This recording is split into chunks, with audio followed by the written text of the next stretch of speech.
I think it is in our nature to have this all or nothing mindset. A psychologist coined the term cognitive distortions.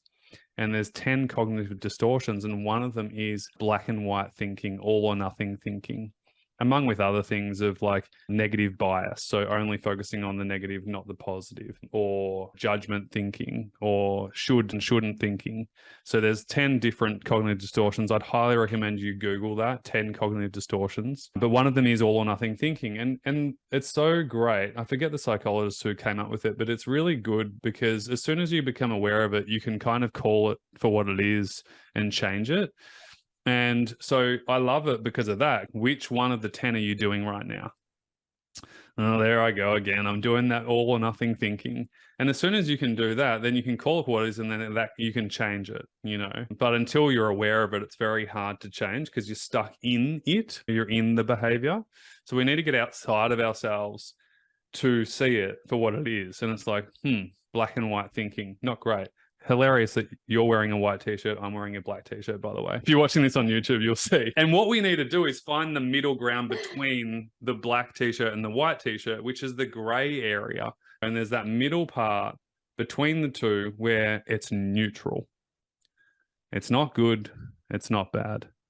Doesn't have to be great. Doesn't have to be perfect. It doesn't have to be super messy too. It can be in between.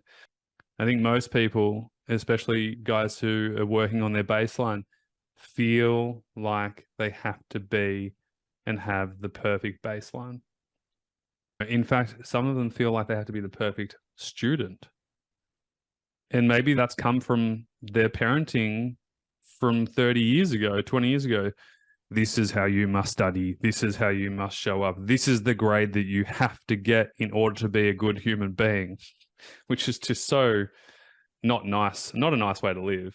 Quite stressful, really. I'm very lucky that my parents never put that kind of pressure on me because I can only imagine the patterns that comes with, the pressure that you must feel every single day of your life when you wake up and you go, I have to be up here all the time. I can't fail, basically. I met so many people through our programs and through working one-on-one, and most people who experience chronic fatigue syndrome at one stage, there's usually a pressure component that comes with this. It's not just one thing. And regardless of parenting or not, it's a society pressure. It's a culture. So it may or may not be parenting, but it comes from like a societal parenting that we're in, that we all feel. We all feel it because we're in that culture. So it takes a very intentional decision to be like, I might want to look at this or change this way of thinking that I have. This all or nothing. You know, it's very introspective.